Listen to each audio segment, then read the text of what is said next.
waaw ayca mbégte partagé donc Tata Penda ñu ngi jéggalu invité Awa Condé moo ñëw donc mën nañu dugg ci seetlu tout. waaw effectivement xam nga seetlu bi ñu wax a def dafa am solo moo tax mën nañ cee dugg très rapidement Salma di nuyu bu baax a baax suñu invité di docteur Amadou Ba moom nag comme ni ma ko doon waxee sànq ñu bëri ci xar kanamu mbirum tàggat yaram nañ ko gën a xamee waaye moo mbirum wér gi yaram plutôt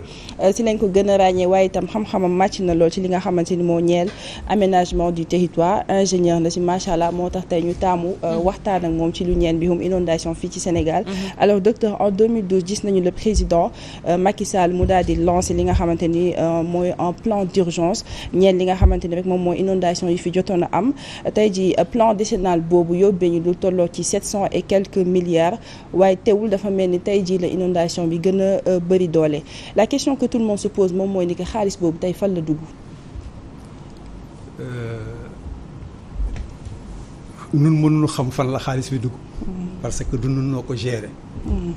mais mën nañ analyser au moins par rapport ak réalisation yi alors naka lañ defee xaalis bi wala yu mel ne est-ce que projet ba nga xamante ne bii moo taxoon nu génne les 766 milliards antu na wala antuwul en d'autres termes est-ce que amoon na efficacité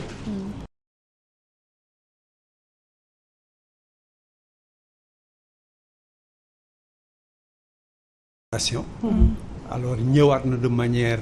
récurrente presque chaque année nu waxaat inondation au point que mu rendre pertinent sa question boobu où est passé les 760 milliards est-ce que dugg nu fi mu waroon dugg est-ce que def nañ ci li nu waroon def dans tous les cas l'effet escompté alors nit ñi gisuñu ko li ko waral nag mooy la nga xamante ni lii loolu waroon tere ba léegi mu ngi fi la nga xamante ni bii loolu lañu waroon def bu nga xamante ni bii dinañ faj jàngoro bi mooy inondation bi est-ce que def nañ ko wala suñ ko defee est-ce que def nañ ko ci ay anam ya nga xamante ni moom lañ ko waroon defee parce que l'assainissement dafa nekk une entreprise coûteuse mais très difficile dafa laaj ay koppar yu bari mais dafa jafe defar parce que su ne assainissement domaine u santé publique la sax ñu bari dañuy jël assainissement fàtte ne ci mbiru santé la bokk mais santé su fekkente ne nee na du wër du ñàkk wér rek du ñàkk am infirmité rek mais au niveau social au niveau physique yooyu yëpp da nga même au niveau psychique également nit ki daf ko war a am pour ñu ne ko kii kat am na wér-gu-yaram da ngay gis ne assainissement domaine la boo xamante ni bu ci am solo la ci loolu sax docteur ci fàttali ci phase urgence programme d'urgence bi 2012 2013 gisoon nañ ki nga xamante ni moom mooy ONAS nekk office national de l'assainissement au Sénégal jël lu tolloog ci 30 et quelques milliards itam dugal ko ci yenn zones yi ci lu ñeel mbirum réhabilitation et réalisation des stations de pompage ak mbirum infrastructure yu ci mel ni ay route nationale 1 ak CICES ak Ouest Foire ak fële nga xamante ni moom mooy Grand Yoff ak zone de captage waaye dafa mel ni bërëb yooyu nga xamante ni moom lañu tudd ak yeneen i bërëb foofu la ndox mi gën a bëree tey peut-être sax bërëb yi nga xamante ni daanu woon taa tey ji gis nañ ni que dafay am ndox bu baax a baax lan mooy problème bi concrètement est-ce que problème de suivi la wala lan la exactement du problème au suivi mais problème de réalisation la ci naka parce que newoon naa la sànq sooy réaliser mbir pour faj benn jàngoro la pour nga faj jàngoro bi il faut poser un diagnostic mais pas un diagnostic de présomption mais un diagnostic de précision fa nga xamante ni bi da ngay teg sa baaraam fa nga xamante ni foofu la jàngoro bi nekk nga ne jàngoro bii de nangam bi mooy sabab bi mais sabab boobu tant que dindiwoo ko feebar bi day dem di ñëw rek donc solution durable solution structurelle et non solution conjoncturelle su nekk solution conjoncturelle mooy li gaa yi di wax def taf yëngal na fi ndox mi jóge léegi xëy na fii ak at dina amaat sécheresse wala dootuñu am la pluviométrie ba nga xamante ni bi amoon nañ ko benn ñaareel bi mooy di ngeen dégg wolof di naan ndox du bàyyi yoonam effectivement cela veut dire quoi cela veut dire que la nature a été agressée par l'indiscipline de certains agressé par l'impunité des autorités, agressé également parce que simplement dañuy dem ba nga xamante ni fii kenn waru fi dëkk, une zone non aedificandi, nga ne dama fay dëkk. Mais autorité bi également gis ne fii kat kenn waru fi dëkk, mais mu bàyyi la yow nga dëkk. Mais à la longue comme ndox du bàyyi yoonam à la kuliyal day ñëwaat. Léegi nag ñu ne plan d'urgence boobu def nañ ci xaalis bu bari pour solutionner maanaam tawat boobu. Mais su fekkente ne c'est une solution conjoncturelle. Mais bés bu ndox mi ñëwaatee rek mais day defaat ses ravages. Dañuy dëkk fa nga xamante ni fi ay bas-fonds la. dëkk fa nga xamante ni fi ay marigots asséchés la. dëkk fa nga xamante ni dem sax ba ay am autorisation de construction. di fa def ay immeubles. yooyu yëpp c'est des causes. Donc la pluie n'est qu'un effet déclencheur. gars yi dañuy naan la pluie c'est la cause des inondations. Non. La pluie, c'est l'effet déclencheur justement des inondations parce que simplement la nature a été agressée. ci loolu sax docteur gis nañ ni que Sénégal bon remarque la amuñu habitude di def ay opération peut-être pré-hivernale dañuy bàyyi ba taw bi ñëw ñuy door a jug ci peut-être problème bi. Mais bala ngaa ne pré-hivernal. xam nga soo ne hivernage ne pluie. Effectivement mais bala ngaa ne opération pré-hivernale mais da ngay naan d'abord réseau. xam nga gars yi dañuy yem rek ci assainissement tout court. Mais assainissement du réseau. Les réseaux sont des moyens de l'assainissement. Parce que dañ naan l'assainissement c'est simplement une pratique ba nga xamante ne bi comme suñ ko doon wax ci nasaraan dañu naan c'est un ensemble d'activités pour enrayer justement les maux. wala les fléaux. Effectivement wala ñu ne les causes de nuisance. Gis nga on retourne un peu sur la santé publique. Donc pour éliminer les causes de nuisance on entreprend des activités d'assainissement parmi lesquelles les réseaux. réseau yooyu nag ñeent la ba juróom. Il y a le réseau d'adduction d'eau potable. Il y a le réseau d'évacuation des eaux usées. Il y a le réseau d'évacuation des eaux industrielles. Il y a le réseau d'évacuation maintenant des eaux de pluie. kon xam nga ñeenti réseau la. Cela veut dire que dëkkuwaay bu nekk war nga am un plan directeur. war nga am benn plan d'urbanisme. L'urbanisation c'est quoi?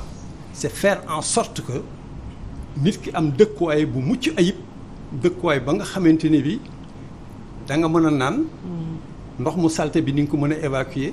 ndoxu taw bi su ñëwee dina mën a dem tranquillement mais su ma amee ay industrie également ndoxu industrie aussi dina ko mën a évacuer sans pour autant mu compromettre la santé de la population.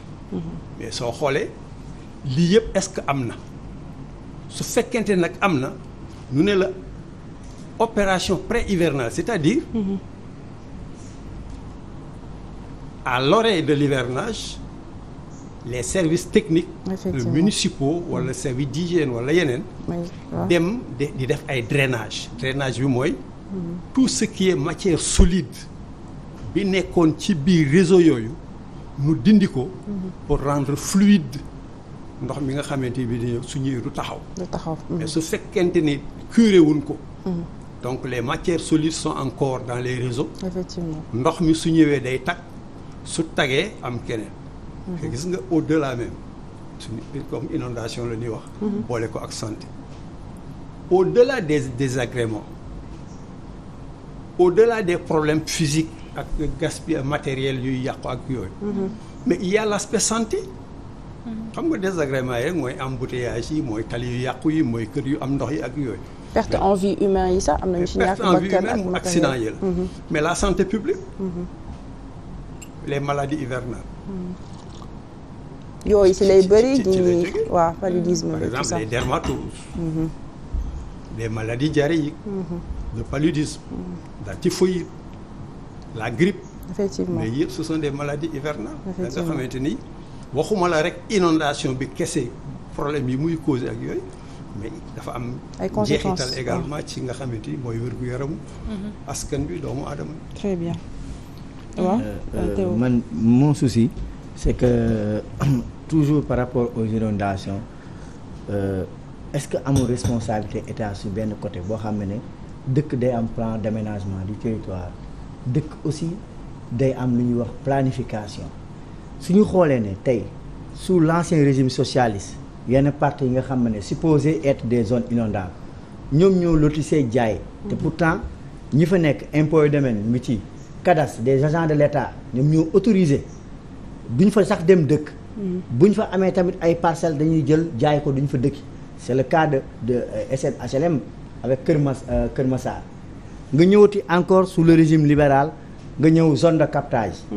nga xam ne dañu supposé woon foofu tamit kenn waru ko laal parce que réceptacle eau pluviale la est-ce que aujourd'hui li ñuy wax mooy chaque fois bu amee problème nag mu am benn débat politique yow la du man est-ce que aujourd'hui waruñu def leen mooy maanaam toog sérieusement repenser la question de la lutte contre les inondations ñu bañ ko politiser mais ñu ku nekk xam na ne man maa def lii maa def erreur mais est-ce que du loolu la ñu war a def tey xam nga si c'était une politisation saine rien à dire cela veut dire une politique qui permet justement à la communauté à la société aux individus de vivre aisément gis nga da nga ne est-ce que l'État n'est pas fautif l'État a sa part entière de responsabilité xam nga pourquoi kenn warul dëkk fu nu lotiwul alors que un lotissement c'est pas n'importe quoi et le lotissement le seul et unique responsable c'est le président de la République lui seul peut prendre un décret pour autoriser un lotissement keneen am xam nga su mu nee décret rek c'est le président de la République alors que on ne peut pas faire un lotissement sans décret ça c'est un mais lotissement également mënoo ko def sans deux préalables et malheureusement ça ne se fait pas moo tax ñuy dëkk ci bas-fond yi da lay naan balaa lotissement activité bu jiitu mooy le terrassement da ngay def terrassement ba pare niveler ba pare su fekkoonte ne def nañ terrassement def nivellement mais bas-fond yi nu dëkk kenn du fa dëkk beneen bi au passage je précise que Dakar n'a plus de poumon parce que zone de captage mariste ak yenn lac yi ñuy wax technopole ñun noo ko doon wax dex meew kii xam na li may wax stade Amadou Barry fi mu nekk mais yooyu yëpp c'était des marigots nous on partait là-bas dans les années 60 pour pêcher des crapauds donc yooyu yëpp xam nga dem na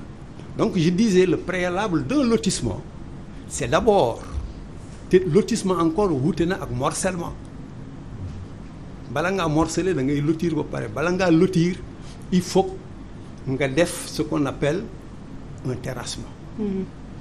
soo defee terrassement ba pare diggante terrassement ak lotissement dafa am encore beneen pàcc moom la ñuy tuddee aménagement. Très bien. On aménage c'est-à-dire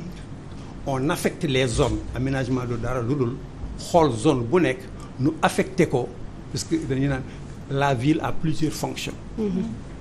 Donc zone bu nekk pàcc bu nekk ak sa fonction. la nga xamante ni bi loolu lañ fay def. mais su fekkente ne nag ñett yëpp amul terrassement bi defuñu ko. c'était encore lotissement bi aussi on l'a fait n'importe comment. Aménagement bi aussi respecté wuñu justement le plan directeur comme bi nga doon wax le PDU. mais yooyu yëpp le PDU c'est le plan directeur d'urbanisme. su fekkente ne yooyu yëpp defuñu ko. mais c'est un problème. instant moom ñu ngi ci biir Ecotel waaye man encore que dans les années pour toujours confirmer ce que Théo a dit. Dans les années 80 et 90 le régime socialiste avait fait des études projetées en 2025 que le quart de la population serait urbain. serait urbain Aïcha Koudous. waaw man docteur li ma lay laaj mooy parce que dama doon xaar peut-être que ci li nga xam ne mooy infrastructure yi ñu def ba pare am ci précision de taille bi nga xam ne les services de l'État wax nañ ko mooy diamètre bi ñu utiliser pour réseau drainage yi 105 millimètres la ci taw bi dem ba 125 peut-être que dañuy fausser un peu prévision yi mais li may bëgg a laaj mooy seetlu bi nga xam ne ñun ñëpp ñu ngi koy bàyyi xel biir Ndakaaru gii yaa ngi wax terrassement mais gis nañu kenn ku ne sa kër booy koy tabax da ngay andi suuf si gravats yeeg bàyyi ko ci koñ bi taw bi aussi bu ñëwee fu mu waroon a jaar loolu tam dafay nekk beneenu gàllankoor te yow sa yoon nekku ci bu dee ndox bi dafay aw fii dugg ci beneen kër sa yoon nekku ci yow l'essentiel sekk nga sa kër li ci des toppatoo ko est-ce que loolu tamit mën nga ko imputer responsabilité de l'État. c'est une toujours c'est il y a la responsabilité de l'État parce que loolu ci naka loolu c'est une infraction punie par le code de l'hygiène c'est ça qu'on appelle occupation irrégulière de la voie publique. waaw léegi kan mooy mën a dugg ci koñ bu ne. waaw kër jàmbur li ni mel effectivement. C'est le travail du service d'hygiène c'est ça qu'on appelle la visite nu mu tuddee encore domiciliaire pour constater de visu les infractions et faire appliquer les dispositions du code du code de l'hygiène est-ce que xam nga ne on a plusieurs codes le code de l'hygiène c'est la loi 83-71 nous avons un code d'assainissement nous avons un code de l'eau nous avons un code d'urbanisme nous avons un ensemble de textes ya nga xamante ne bi mais mon cher un code du dara lu dul texte boo xamante ne bi day réglementer la vie en société c'est-à-dire là où il n'y a pas de réglementation de la société nous avons une anarchie et dans l'anarchie rien de durable et de paisible ne peut se faire. c'est vrai que docteur yaa ngi koy wax léegi Khoudous état bi mënta wàcc koñ bu nekk wala kër bu nekk mais maire yi seen responsable ci loolu parce que tey ñoom lañ teg ci communes yi te dañuy gis ni que seen taxawaay dafay des bu baax donte nag am na ñoo xamante ni bu taw bi ñëwee dinañ dugg ci koñ yi di jàppale seen ay askan mais ñi ci des moom vraiment kenn du lañ gis daanaka. Le maire c'est le premier magistrat de la ville c'est-à-dire de la commune. Il a ses services techniques mais le service de répression des infractions d'hygiène c'est le service national de l'hygiène. Et je vous précise que même pour avoir une autorisation de construction le dossier passe nécessairement par le service national de l'hygiène pour visa. Cela veut dire quoi? Cela veut dire que avant même que le maire n'appose sa signature pour autoriser la construction le service d'hygiène doit donner son avis. Cela veut dire quoi? Cela veut dire que tous les aspects de salubrité service d'hygiène war na ko nemmeeku ba joxe ci ndigalam su joxewul ndigalam le maire il n'est qu'une autorité qui signe mais à la suite d'un ensemble de visas et des services techniques bu nekk nag joxe ci cadastre urbanisme service d'hygiène hydraulique etc. service bu nekk joxe son avis c'est seulement à la suite de l'ensemble de ces avis lay apposer signature am ci suuf pour naan j'autorise la construction. D'accord, pour terminer. waaw pour terminer peut-être sama dernière question lay doon est-ce que am nga yaakaar ni que un jour viendra dinañ toog te duñu waxtaane li nga xamante ni moom mooy problème inondation fii ci réew mi lan nga jàpp ni concrètement moom la ñu war a def définitivement pour même bu dee sax mënuñu ko dindi à 100% mais quand même ñu wàññi fi problème inondation yi. Respecter les principes directeurs d'urbanisme et tant que ces principes directeurs d'urbanisme ne sont pas respectés chaque année dinañ jàmbat inondation. Cela veut dire donc que c'est l'État qui doit prendre son courage à deux mains. Un projet, il faut d'abord étudier ses impacts, étudier sa faisabilité et ne pas voir seulement le coût. Quelle est la faisabilité? Donc quelles sont les normes? Quels sont les matériaux nécessaires? Quels sont les impacts? Yooyu yëpp nga étudier ko ba pare ficeler ce dossier soog a réaliser. Mais faut réaliser dans l'improvisation. nga am la nga xamante ni di nga ko rëccu ëllëg. et tu auras englouti beaucoup d'argent. Alors pour avoir des résultats véritablement nuls. ñu lay jaajëfal bu baax a baax Amadou Ba on rappelle qu'il est analyste et ingénieur en aménagement du territoire mu mel ni mën na des ndig ci plateau bi ndax dañ koy utiliser pour rubrique Khoudous ci Écoterre donc Awa ñu lay jaajëfal bu baax a baax. merci beaucoup vraiment Salma di ko remercier bu baax a baax di wax ni que vraiment jot na jamono ji ñu jeexal fi problème yi ni mel parce que man des fois je me dis que yeneen dëkk yi ban bët la ñu war a xoolee teew parce que tey mënuñoo dégg ay centaines de milliards ñu koy def te du am benn résultat donc c'est un peu décevant quand même de la part de nos autorités te askan wi jamono ji am nañ yaakaar bu baax a baax ci ñoom donc ça a été un plaisir. Rendez-vous mardi.